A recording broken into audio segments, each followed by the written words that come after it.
It is with great excitement that I welcome Dr. Alison Ledgerwood as a featured lecturer for our Department of Surgery Succeed Program Didactic Series.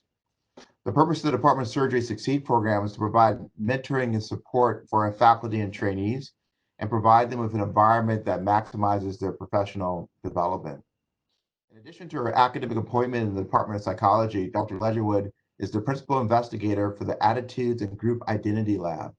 Professor Ledgerwood's research investigates how humans get stuck in particular ways of thinking, as well as the psychological tools that enable them to get unstuck and move beyond their immediate experience.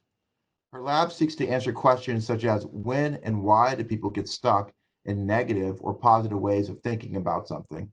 When do people's attitudes shift in response to an individual's opinion or a casual anecdote?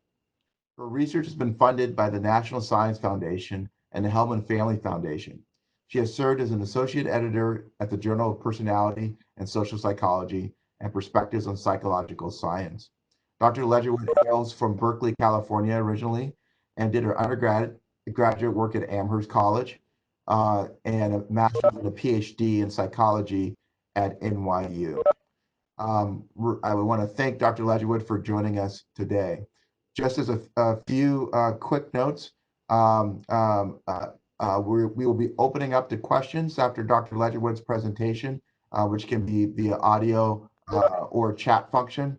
Until then, I implore you to mute your microphone as obviously as we've all been Zooming and WebExing in the last 2 months, that could cause background sound. And also with the WebEx function, whoever's speaking, their screen controls the screen. Without much ado, I present to you Dr. Ledgerwood. Hi, everybody. It's so nice to be here virtually with you. And Dr. Cook, thank you so much for inviting me. It sounds like you guys have this amazing series, and I'm honored to be a part of it. I'm very happy to be talking to you today. So, as Dr. Cook said, my research focuses on how people can get stuck in certain ways of thinking and what enables them to get unstuck. And the typical hour-long talk that I give on this work is like an expanded version of the TED Talk that you saw or that you can see if you haven't yet by clicking on that link. It's like 10 minutes. And the 1 minute version of that 10-minute talk is that we can look at the proverbial glass. We all know intuitively we can look at the proverbial glass as half full or half empty. And research in my lab shows that once you describe the glass to people as half empty, people tend to get stuck in that way of thinking about it. So it's far easier for our minds under most circumstances to go from thinking about something in positive terms to thinking about it in negative terms, and move in the opposite direction, to go from thinking about it in negative terms to thinking about it in positive terms. And that makes sense evolutionarily, right? So it's adaptive to notice a tiger quickly and to keep thinking about the tiger even after you see a pretty tree or the possibility of getting a drink of water. You don't want to forget all about the possibility of a tiger because you think about something else that's good. So when I give a talk on this work, usually I typically close it by saying something like this tendency for the human mind to focus on negativity makes sense from an evolutionary perspective, but it's not so pleasant in the modern day world where we're generally safe from tigers. So, how can we focus a little bit more on the positives? But these days, there is a tiger, there is a pervasive negative stressor in the form of a pandemic, a global pandemic. And so that's not the right talk, right, to give in these times. We're not in a situation where, yeah, we have this weird tendency that might have been adaptive in the past to focus on negatives, but there's not all that much bad right now. So let's retrain our minds to focus on positives. Instead, we're in a global pandemic. There's a real negative stressor that we actually do have to pay attention to as we go about our lives. So again, so that's not the right talk. The right talk, I think, is discussing ways that we can individually and collectively build resilience in ourselves, individually, and in our systems, collectively and collaboratively. And so that's what I want to do today. I want to do it without using any slides, partly because I didn't have time to make slides because I have a toddler at home all the time. He's here all time. I mean, he's not physically here right now, but he might zoom in at some point and say hello to you because he's gotten deeply invested in taking meetings and taking notes. He makes lots of And second of all, maybe most importantly, I find it, maybe you have lots of patience and attention span to devote to watching lecture slides on small screens, but I do not. I find it boring. So instead of potentially boring you with what would be boring and hastily put together slides, I thought I would talk at you, which might also be boring, but we'll try not to be too boring. And maybe before I launch in any further, let me just say, please look at me if you have questions. There'll be time for questions. Time for questions. And please let me know if, please remember to mute yourself if you see muted a little person in the background. So hello, little person. Uh, I know that some people lunge towards your computer and maybe take you off of mute and off of video, and suddenly everybody can see this person. So I have lots of patience for that too. The thing I was going to say is please feel free to yell at me if you can't hear me, or if I've frozen, or if my sound quality is bad. Let me know. I have headphones here I can use if I'm getting echoey or something like that. Allison? It's David Cook. I want to make two quick things. Remind everyone to please mute your devices, as the background will affect us ability to hear. Not to point anyone out, but Hoa Lee, can you please mute your device? And then Dr. Ledgerwood, I may ask you to use your headphones if you don't mind. I think it's easier for everyone to hear you. Do that. Take me a moment to find proper port on my phone. I mean, not phone. How's that? Better. Awesome. Okay. So, and please, again, I have fancy headphones that I can go get. So seriously, do feel free to interrupt if it's still hard to hear me again. Okay, so what I was saying is I think the right talk is discussing ways that we can individually and collectively build resilience in ourselves and in our systems. So let's start with resilience in ourselves. And I'm drawing here, I will be drawing on research in cognitive and behavioral sciences, but I think all of that research is what works for people on average in non-pandemic circumstances. So I think we can take what that research says as a starting point, but then we need to talk about how it applies to ourselves in our context right now. So let's think about how to build resilience in ourselves. You are these days in this context, maybe all days in previous contexts too, but you are low on time and you're high on stress and anxiety, I would imagine. You may feel like your job puts your family at risk right now.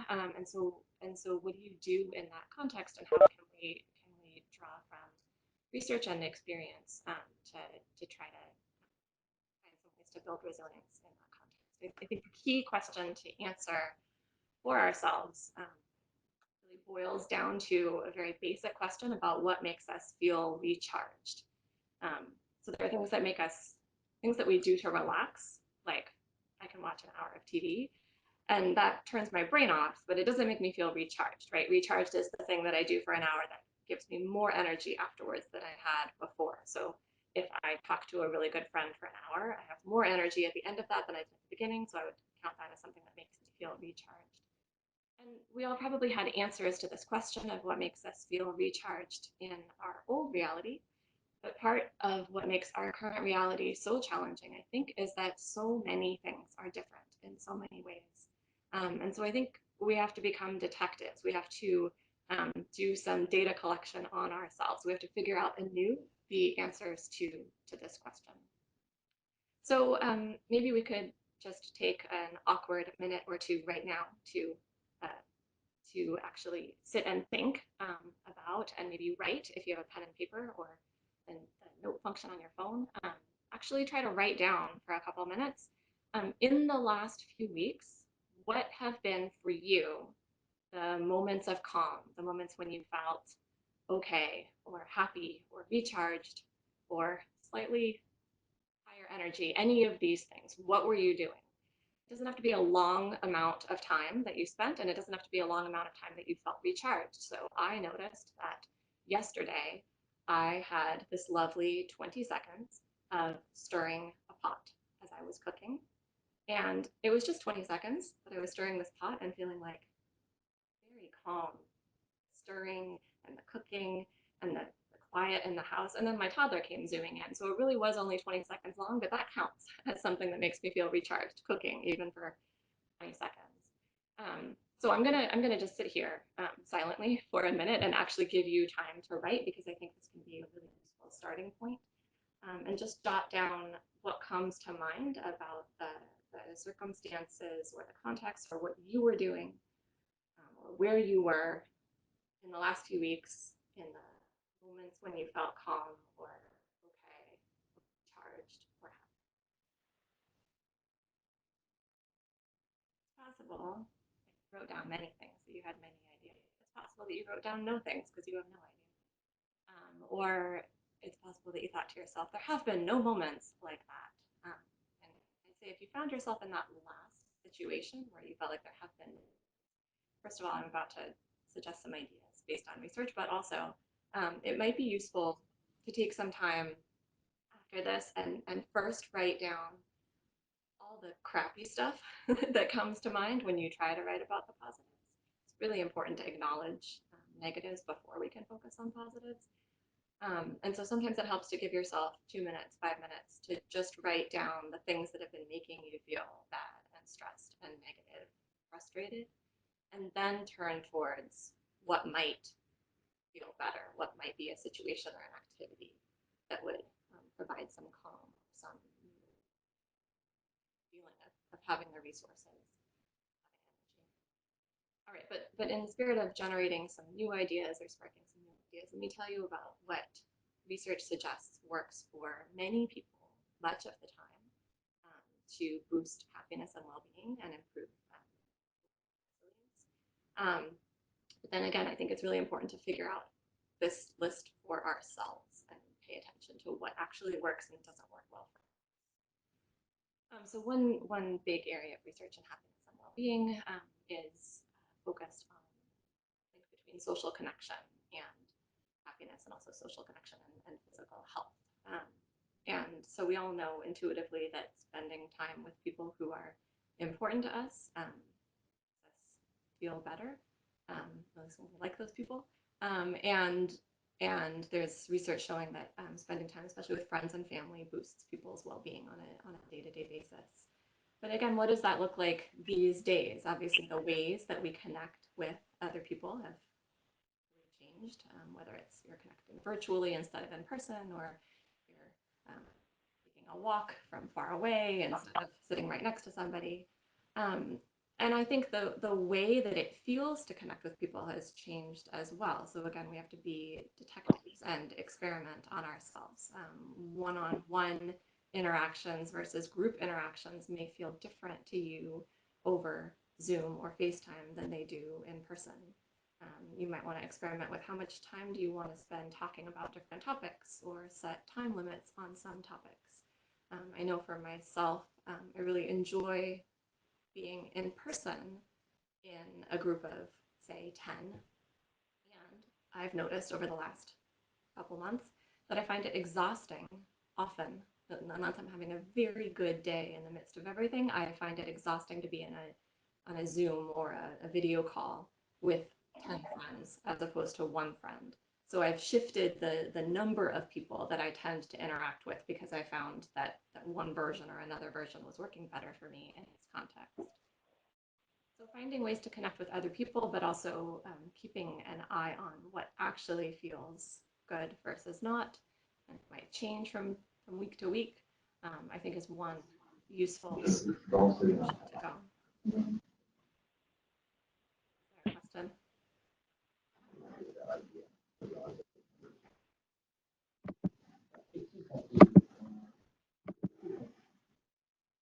Just a reminder, everyone, if you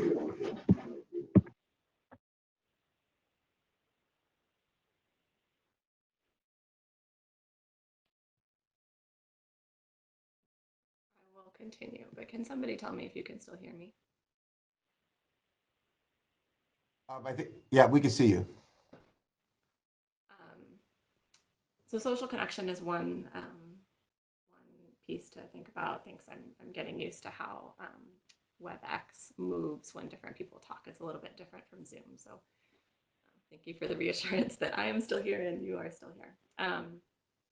So one set of ideas are around social connection. Another one that's backed by a lot of research, but also very obvious to us intuitively. So do we need the research? I don't know. Is exercise. This one I find helpful because, like, obviously exercise makes us feel better and makes us physically healthier.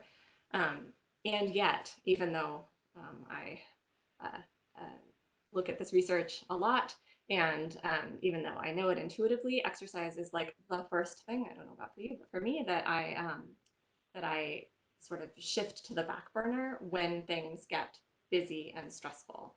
Um, so so even just thinking about talking to you about this research, I realized, like, oh yeah, several times in the last few weeks, I just didn't have time, but I didn't make time to go on a run because I just couldn't fit it into my day. But it's one of the most important things for me to have in my day, both because it gives me like a mental break and a different way of focusing, but because, even apart from how I feel when I am on the run, it just makes me feel better all day. It makes me sleep better that night, and the whole week goes better. Um, so I think reminding us all of exercise, or I'm just reminding myself of exercise because I think it can shift to the back burner.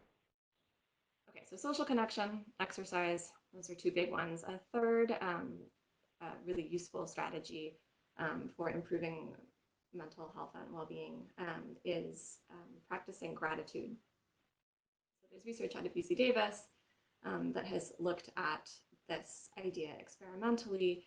What the researchers do in this kind of study is they have participants write in a gratitude journal once a week for 5 minutes, or once every day. You get stronger effects daily for a few minutes, and just write down all the things right now that you feel grateful or thankful about. Spend 2 minutes, you can spend 5 minutes, spend 10 seconds and just write one thing.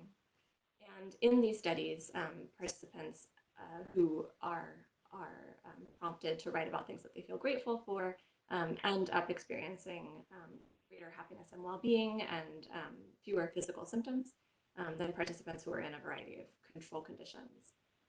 And I think about this, in terms of how it relates to my own research on negativity bias and thinking, as it's basically retraining your mind. It's a way of practicing a different way of thinking than the habitual way of thinking.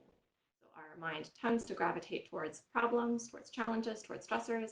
It might need some help, some retraining, some practice in focusing on positive things, because again, from an evolutionary perspective, it makes sense that as soon as something's good, then we don't have to pay attention to it anymore because it's fine. Let's go and focus our attention on problems.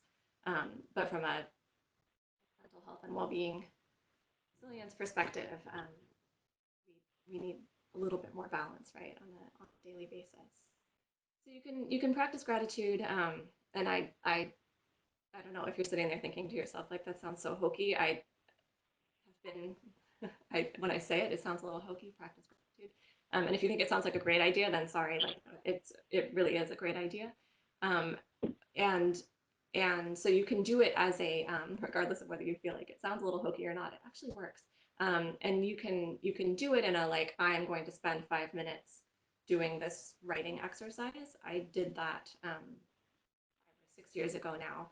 Every night I would sit with a notepad and write about things that I felt grateful for.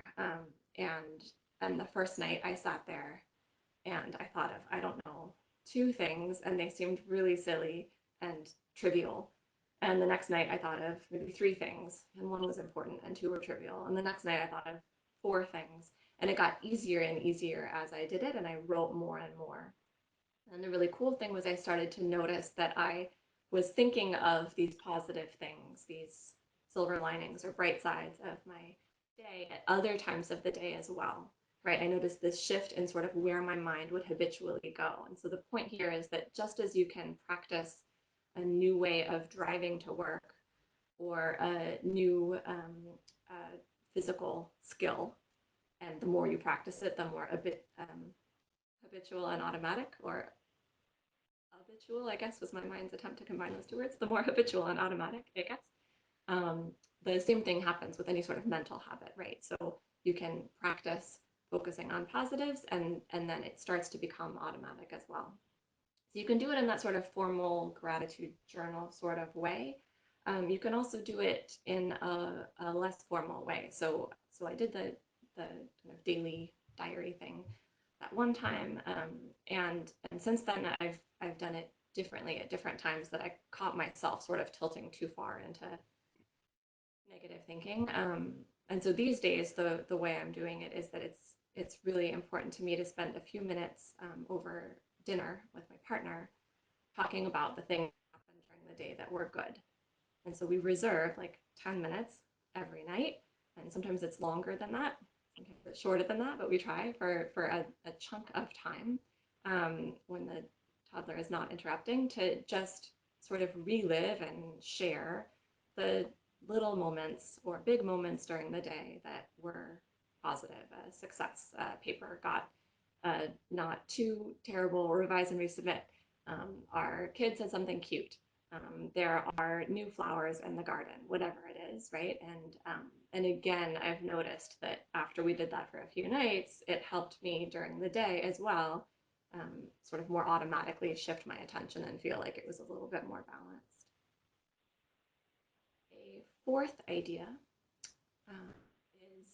is going to sound even more obvious than some of the early ones. It's breathing, but here I don't mean just like the thing we're all doing.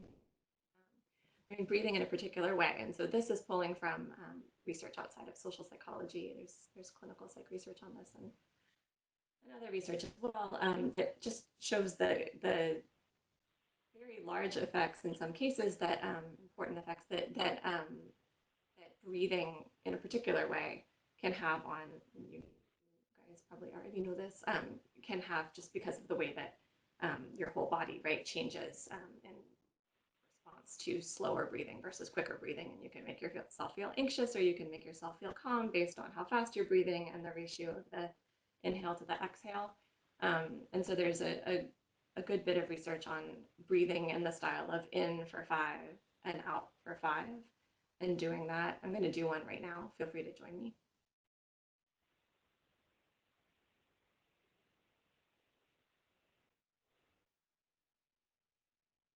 I'm always shocked when I do that. Oh, I'm talking more slowly, and my voice is lower, and I'm always shocked when I do that even one breath makes me feel different. I was blowing bubbles with my kid this morning, and so I was trying to do it while I was blowing bubbles, and I was like extremely calm by the end of it. And so there's research showing that doing that kind of breathing for even just 5 minutes a day can improve people's well-being and their sleep as well, which then in turn resilience for the next day. Okay, so we had social connection, exercise, practicing gratitude, breathing, but breathing in a particular way. A fifth idea is helping other people, and in particular, helping in a way that lets you see the impact that you're having. Now, your job, I would describe it, is helping people.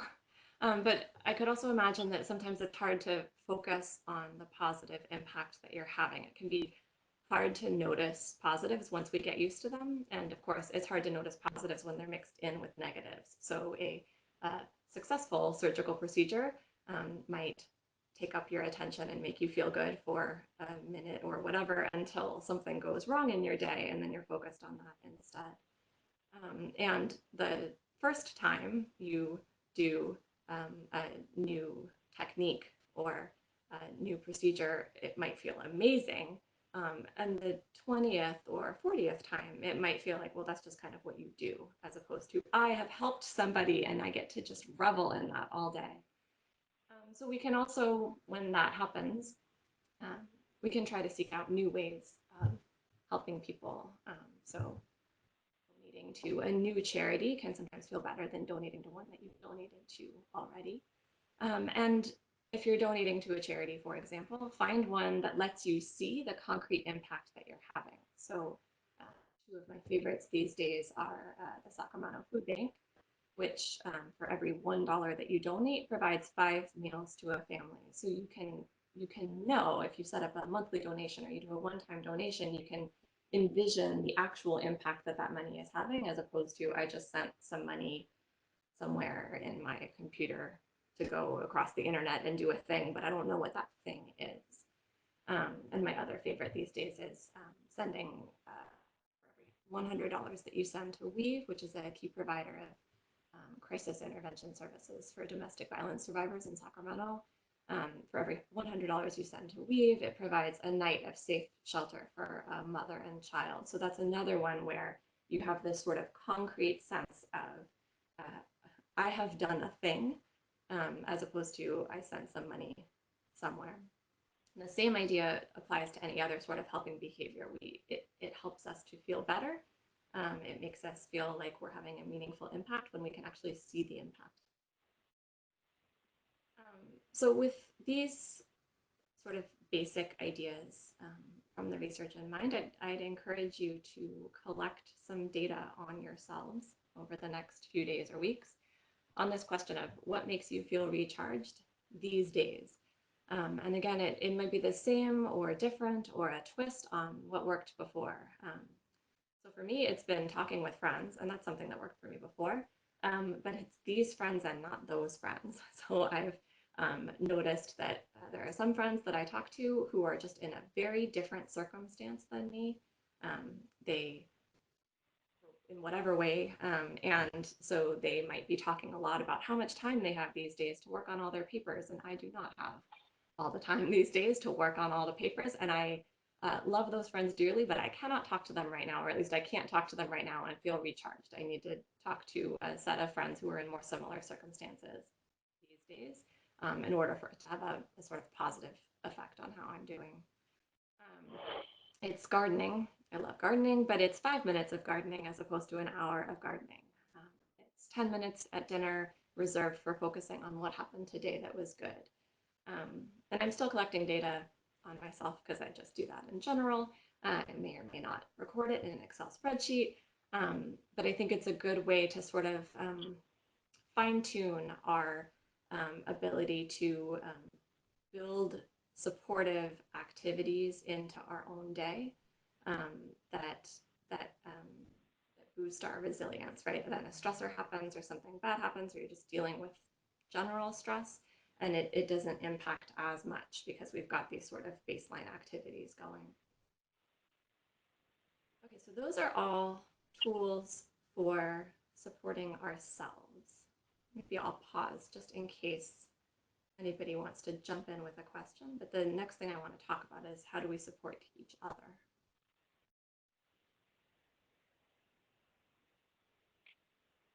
So I'll go ahead, but if you have questions, time for questions.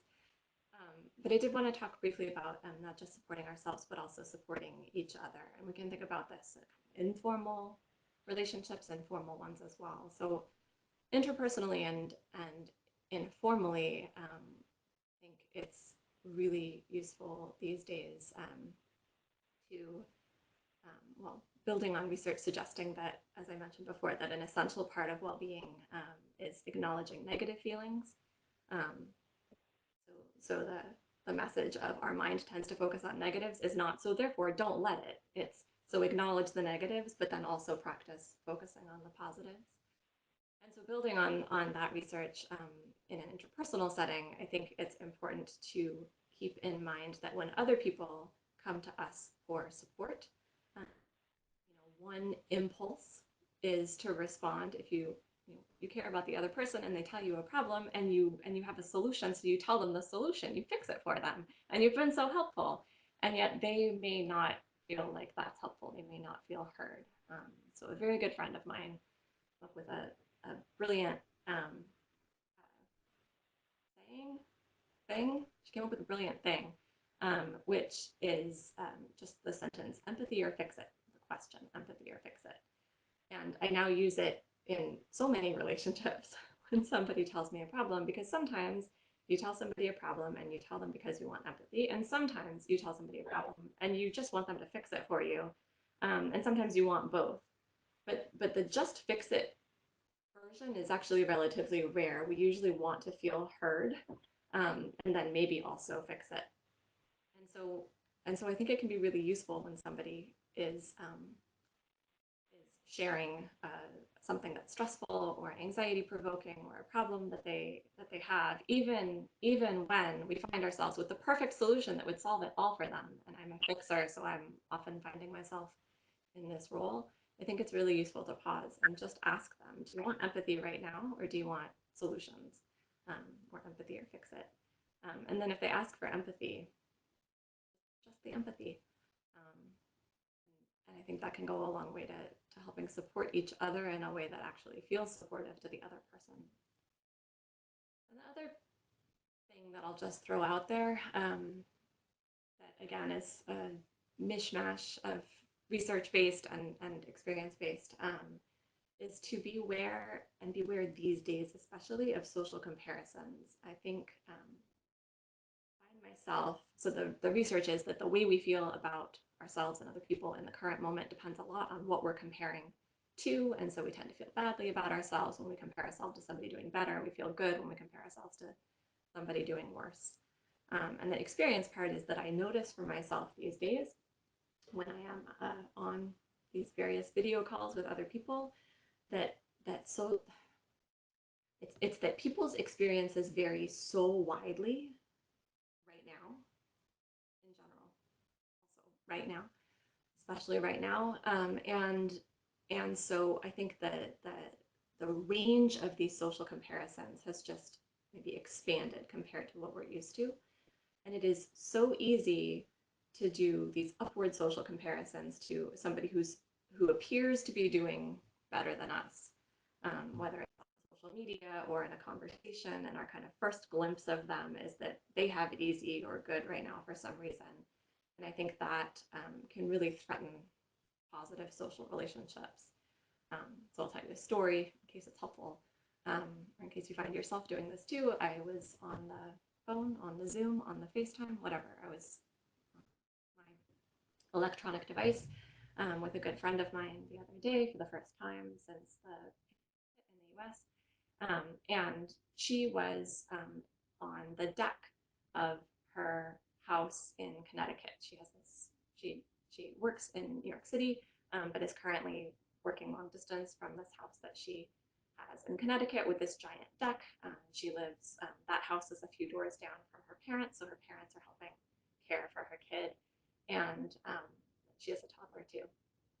And I just saw her, and like I love this person. This person is so important to me, and I know so many things about her life.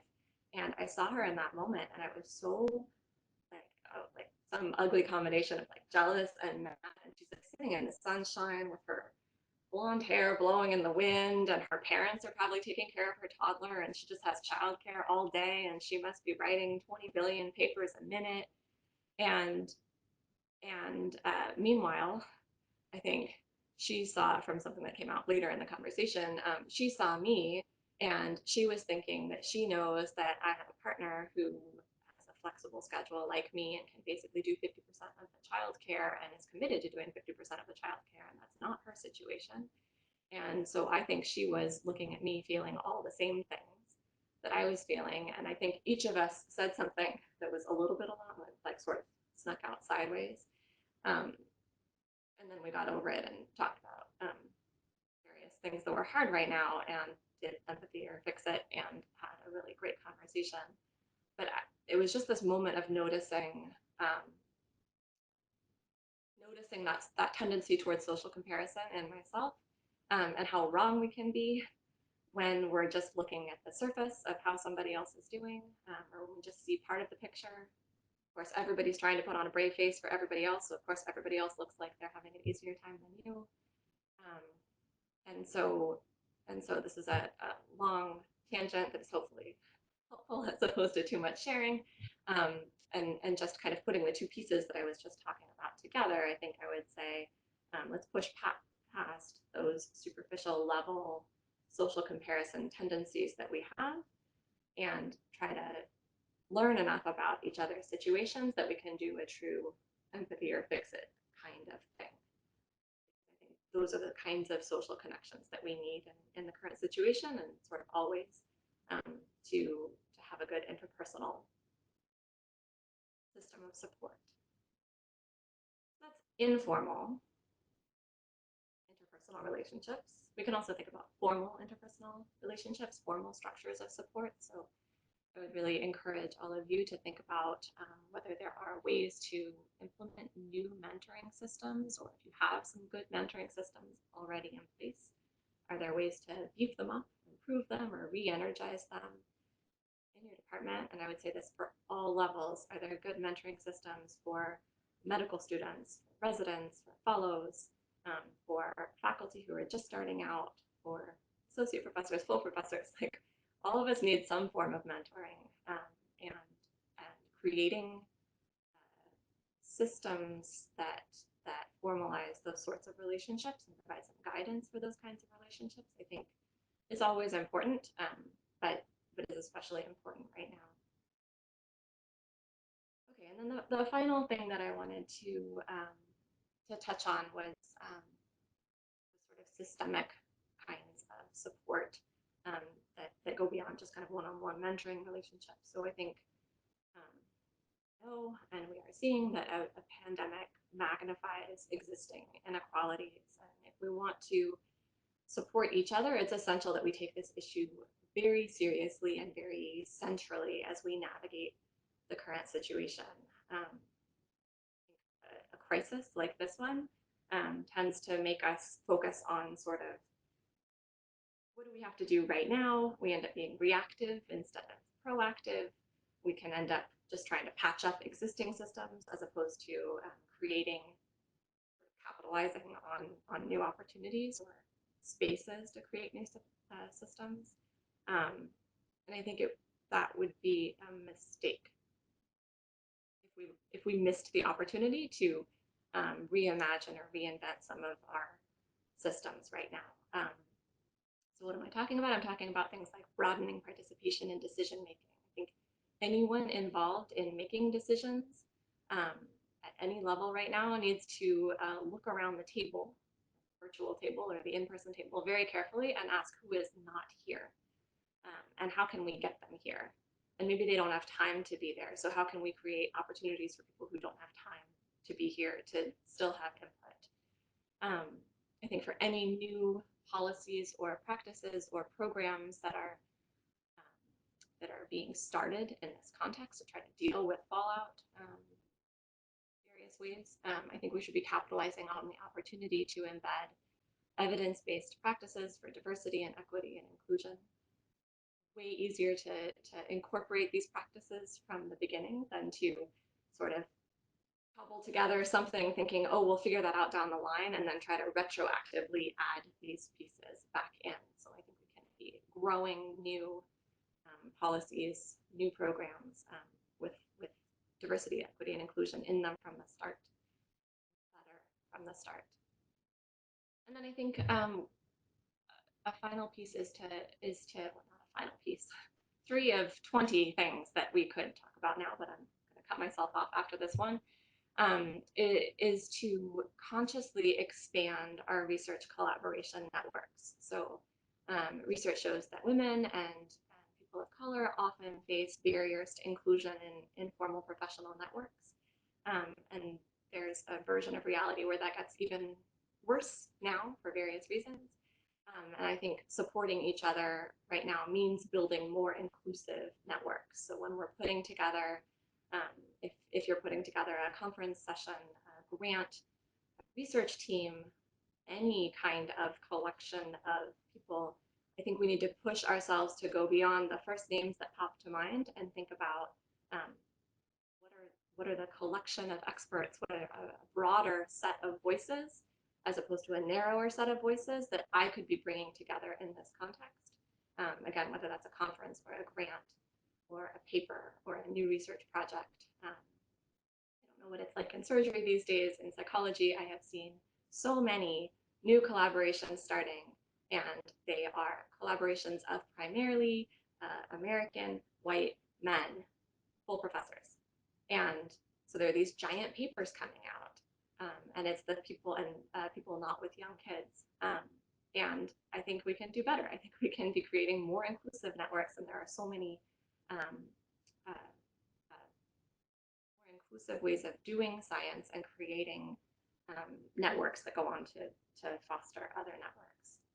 Okay, so I could go on, but I will stop myself there and open it up for questions, and we can do questions on things that I've said or things that were in the TED Talk, and we can also do questions on, hey, I've been thinking about this thing. Is there any research in the behavioral and cognitive sciences that would help address it? And I will tell you if I know about any of it.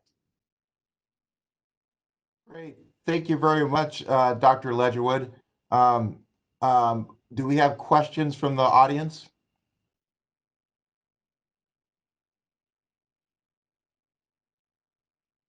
So until anyone pops in, you can also type into the chat box. I'm going to make a sort of a comment and I guess a question you could expand upon. I like your concepts of uh,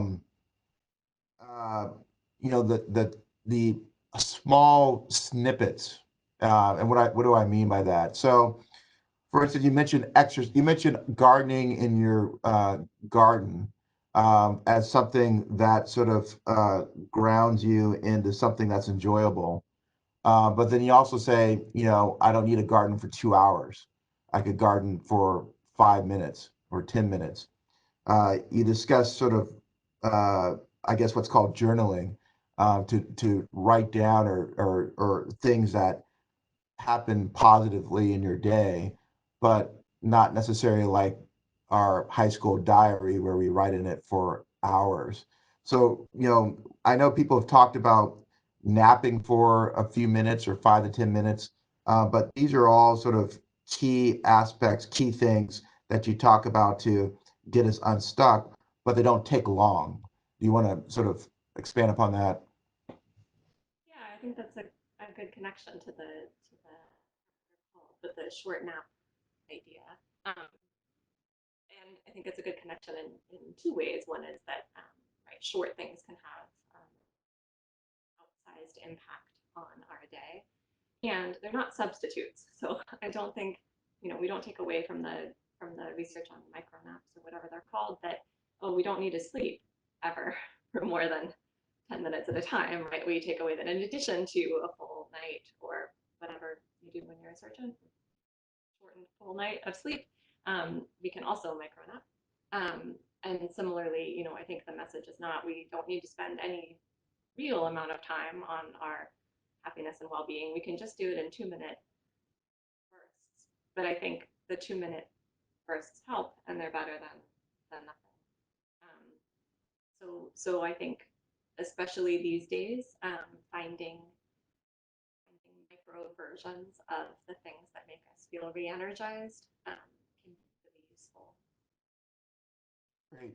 We have a question from our chat side. How do you move your partner into daily discussion of what good happened today? So I guess we can look at this from different perspectives. One is it's as surgeons, it's probably easy to inundate our partners with negative things. Um, and on the flip side, perhaps our partner is telling us a bunch of negative stuff. How do we get each other to the positive? How do we start that tradition or plan? I think I mean, this is a challenge under normal circumstances, and I think it's especially challenging now. Um, and and it's challenging in part because different people have different needs and wants, and yours might be different than your partner's. And it's also challenging of the research I said earlier, and the thing I said earlier about you can't just not talk about the negatives, right? You can't just say we'll never speak of anything bad happening and only focus on the positives. And so if you only have X amount of time to talk with your partner in a given day, and you want to mention the negative things in your day and let them tell you the negative things. They want to tell you the negative things in their day. How do you make time for and also just ask for the positives? So I think you can literally, I think the first thing to do is to say that you want to do this, and not to say that in the middle of them telling you. Don't cut them off to say it, like say it at a different time, and say, I want to try doing this. And we can set a timer. But you could also set a timer around the negative things. So you could say, we have whatever, you have 40 minutes to spend. I don't know if that's reasonable. Say you're setting down for 40 minutes. We're going to spend the first 20 minutes. So that's 10 minutes for me, and then I'm going to stop talking. And then 10 minutes for you, talking about whatever happened today. It might be bad. And then we're going to spend the other 20 minutes trying to talk about things that were good. That might work. That hadn't been working for me and my partner. So we tried this for several weeks, and the bad stuff, honey, has this way of getting bigger and bigger and demanding more and more attention. And so it would just spill over, and our dinner would just become this negative thing. And I'd be like grumpy because I wanted to talk about positive things, but I totally took the first half to talk about my negative things. So we ended up splitting it and doing it where we get to have lunch together sometimes also. And so we ended up doing like bad stuff is at lunch and good stuff is at dinner. But I could imagine, the bad stuff is over. We're gonna have firsts and seconds tonight, and bad stuff over first, and we go back to get the second half of dinner. It's going to be good stuff after that. So again, I think experimenting with what works to put boundaries around the negative, and recognizing that putting boundaries around negative stuff is not easy, that it takes some extra effort and maybe some system level things in place. I think that can be useful as well. Any other questions from the group here that's on?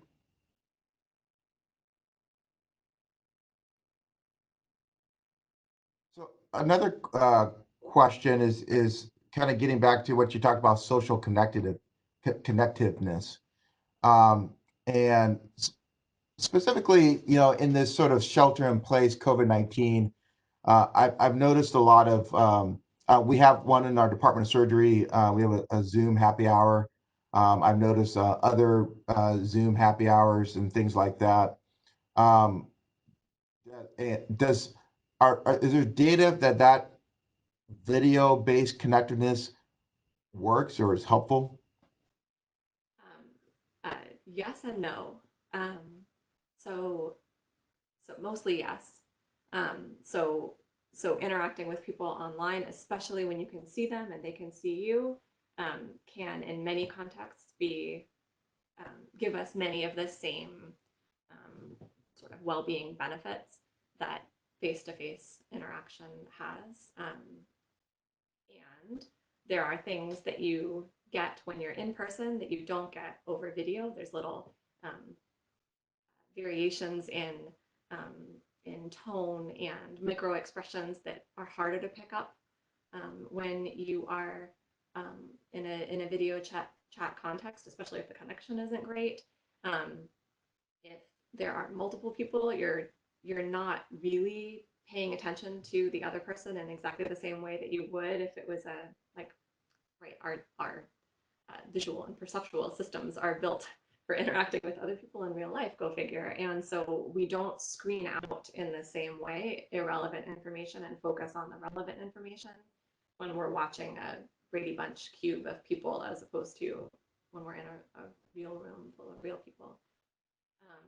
So I think that's part of why there's been some nice articles written on Zoom fatigue and connecting over different video chat functions that talk about some of this research and sort of ways to account for it. But in general, talking one-on-one is going to be a little easier than talking in big groups.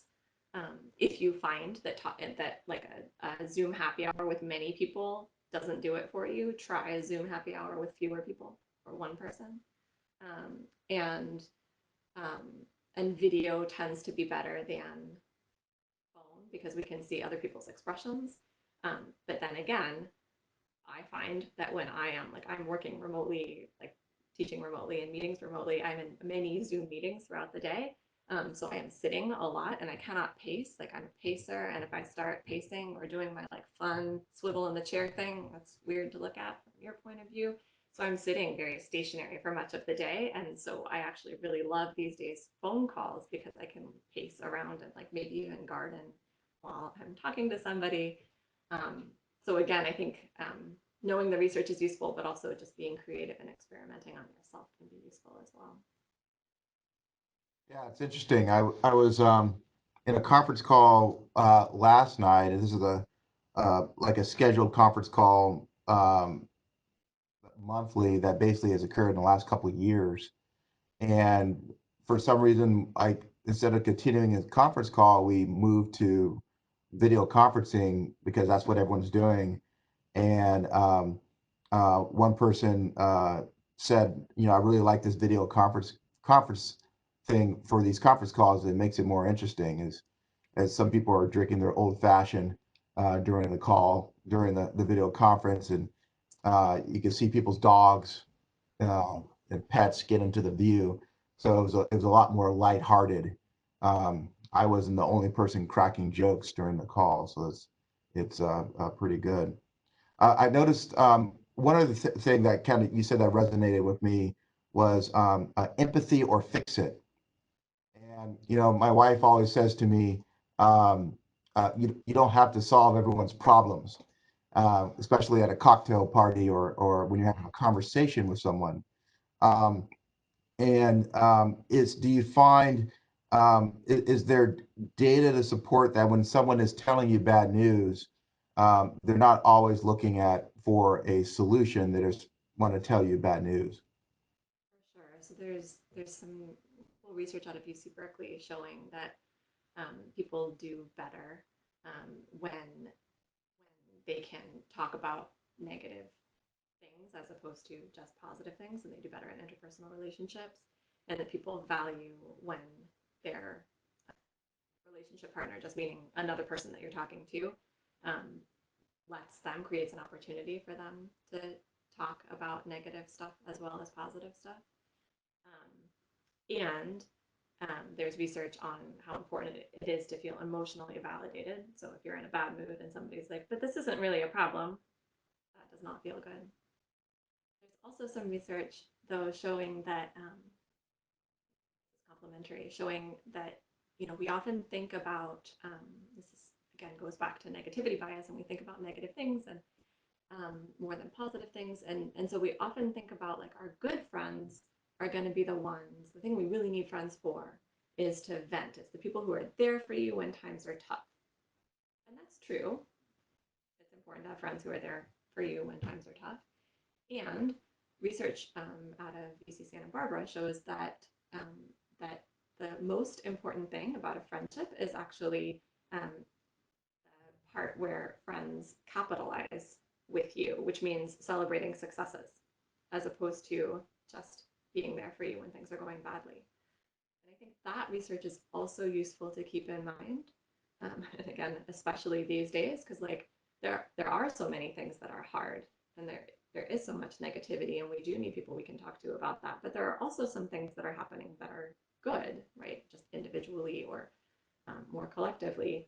And it can feel really inappropriate to bring those up, right? When everybody else is under so much stress and you are too, and you don't want to be like, hey, can I tell you about this awesome paper that just got accepted, or I just got a grant?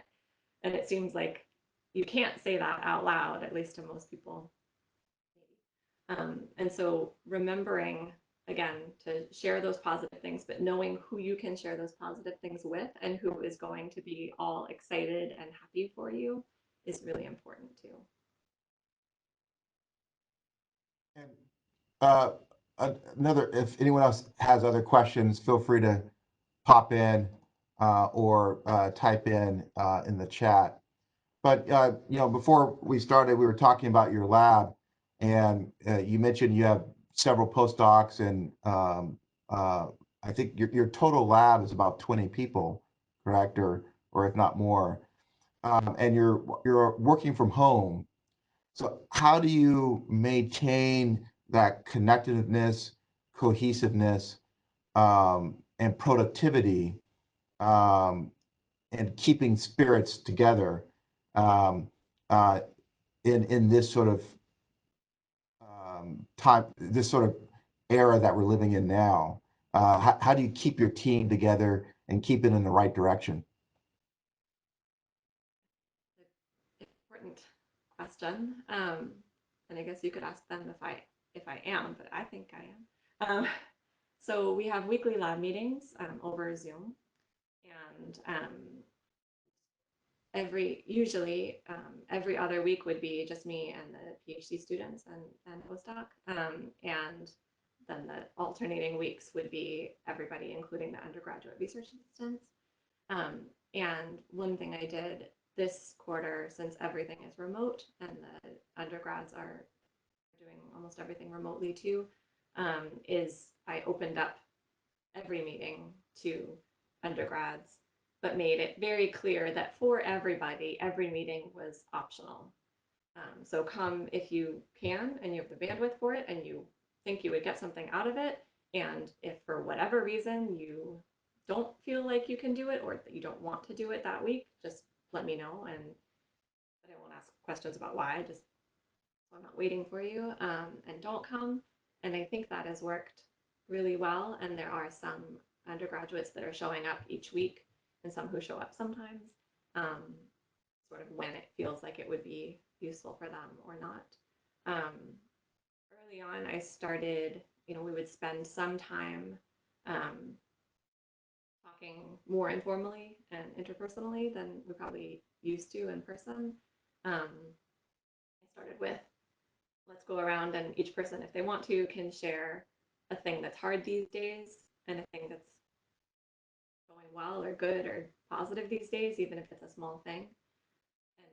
And I liked that, and I think several of them really liked that, partly because there were some common themes that emerged, so people didn't feel so alone, and because it provided like a little window into other people's lives and what people were struggling with, but also what they were enjoying. I mean, some of them were like, I love working from home and being here with my family, and they got to see that other people loved that too. And some of them were like, I cannot deal with being stuck here and not having a room to myself here with my family, and it's always noisy and I can't work. And they saw other people in the same boat. So I think that was a useful experience for all of us to get a better sense of where the other people were coming from.